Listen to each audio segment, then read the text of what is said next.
Meet this 42-year-old greasy guy from Scotland. He pretends to be a gorgeous woman online and even sells his own bathwater to fans. By the time he got busted, he'd raked in almost 60 grand. Sure, that guy's a shameless scammer, but next to the one we're about to meet, he looks practically innocent. This next man's been called history's GR con artist. He single-handedly drained an entire country's treasury before he even turned 28. He owned private jets and mega yachts, snapped up mansions all over the world, and collected Picassos and Monets for fun. He mingled with presidents and prime ministers and kept supermodels hanging on each arm. Long story short, there wasn't a VIP circle he couldn't break into. And the legend's name? Jho Low. Jho Low was born in Malaysia into a comfortably wealthy family. Both his parents were ethnic Chinese. His dad made millions through smart investments, so the family lived in a spacious villa.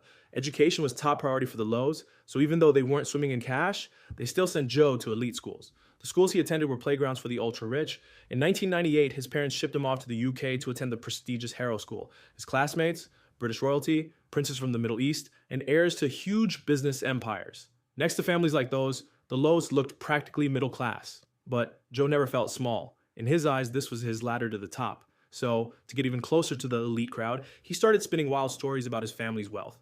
He acted like he was old money rich. And to really sell it to his classmates, he once invited them all to Malaysia for a holiday. He rented a jaw-dropping villa, borrowed a friend's luxury yacht, and decked out both the villa and the yacht with staged photos of him and his family. But that still wasn't enough. To really lock in the rich kid image, he even booked a swanky, super luxury nightclub, inviting his rich classmates to pack the place. Now you're probably thinking, Jho Low, wasn't he supposed to be short on cash? How on earth could he foot the bill for a party like this? We've all heard of borrowing someone else's swagger, but nobody did it like Jho Low. Here's the trick. He only paid the party deposit up front. After the bash, Joe would stroll up to the owner, name-dropping his royal friends left and right. See that guy? Prince of some oil nation? That one? Heir to $1 billion fortune. The poor manager had no clue who actually threw the party. Desperate to impress future VIPs, he slashed the bill, sometimes even wiped it clean. So Jho Low got a 5-star blowout for pennies on the dollar. His classmates all agreed Joe must come from a family of arms dealers, maybe even royalty, some mysterious heir who kept a low profile, a wealthy son no one ever sees in daylight. And so, teenage Joe learned a crucial lesson. For someone like him, fake wealth, the illusion of power and luxury is the shortcut to success, a stepping stone out of his class.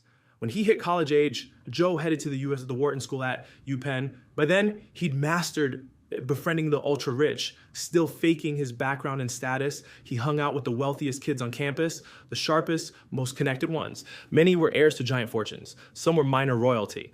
Through them, he built a global network, A-list contacts across every industry.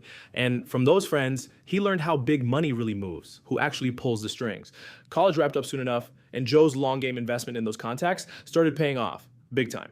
Back in school, he'd met someone crucial, a guy named Riza Aziz. Around then, Malaysia wanted partners to build a huge financial hub. Joe figured his overseas network was perfect for drumming up cash and getting himself a seat at Malaysia's high rollers table.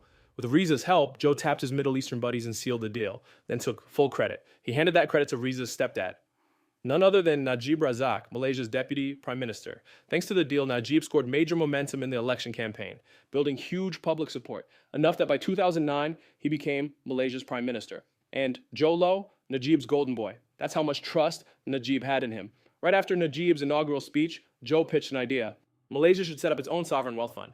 A sovereign wealth fund, basically a state-run investment giant, helps a country's money grow. Think oil-rich Gulf nations. They invest oil cash so the country's wealth survives.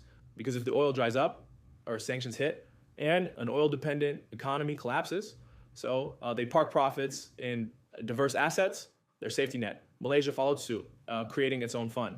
And Jho Low quickly helped that fund raise a cool $1 billion in the Middle East, spreading the money around. Never put all the eggs in one basket, right? That's how Malaysia's 1MDB was born. And Jho Low soon steered 1MDB's Middle East deal for a $1 billion investment. Najib believed without question that Jho Low had friends in every high place. So Joe, in a spot with virtually in a place with pretty much zero oversight or control, Jho Low had his hands all over the 1MDB fund. In the end, out of that $1 billion, only $300 million actually made it to the official joint venture account. The other $700 million straight into a shell company Joe set up. And just like that, this massive scam was pulled off effortlessly. Quick, easy money. Jho Low started blowing through cash like crazy. Mansions, sports cars, yachts, private jets, and women from every corner of the globe. This wasn't just showing off, this was strategy. It was all about attracting more rich people, expanding his connections, growing the network, then pulling off the same scam with new partners, and bleeding Malaysia dry in the process. In just a few years, Jho Low had siphoned off nearly $30 billion in public money. Eventually, the whole thing was blown wide open thanks to an investigative journalist named Claire. Once it went public, the backlash hit hard, especially from Malaysians in the Middle East. An official task force was formed. They discovered Najib's secret account had received over $1 billion directly from Jho Low over the years. When Malaysia got a new prime minister in 2018, they finally started going after Najib. But Jho Low, he was long gone. Even now, despite global manhunts, he's still out there, living it up. And the ones paying the price for all this? Ordinary Malaysians. A few sweet words from the powerful were all it took to rob an entire country's people. Because that's how the world often works. It keeps running on the backs of the fooled.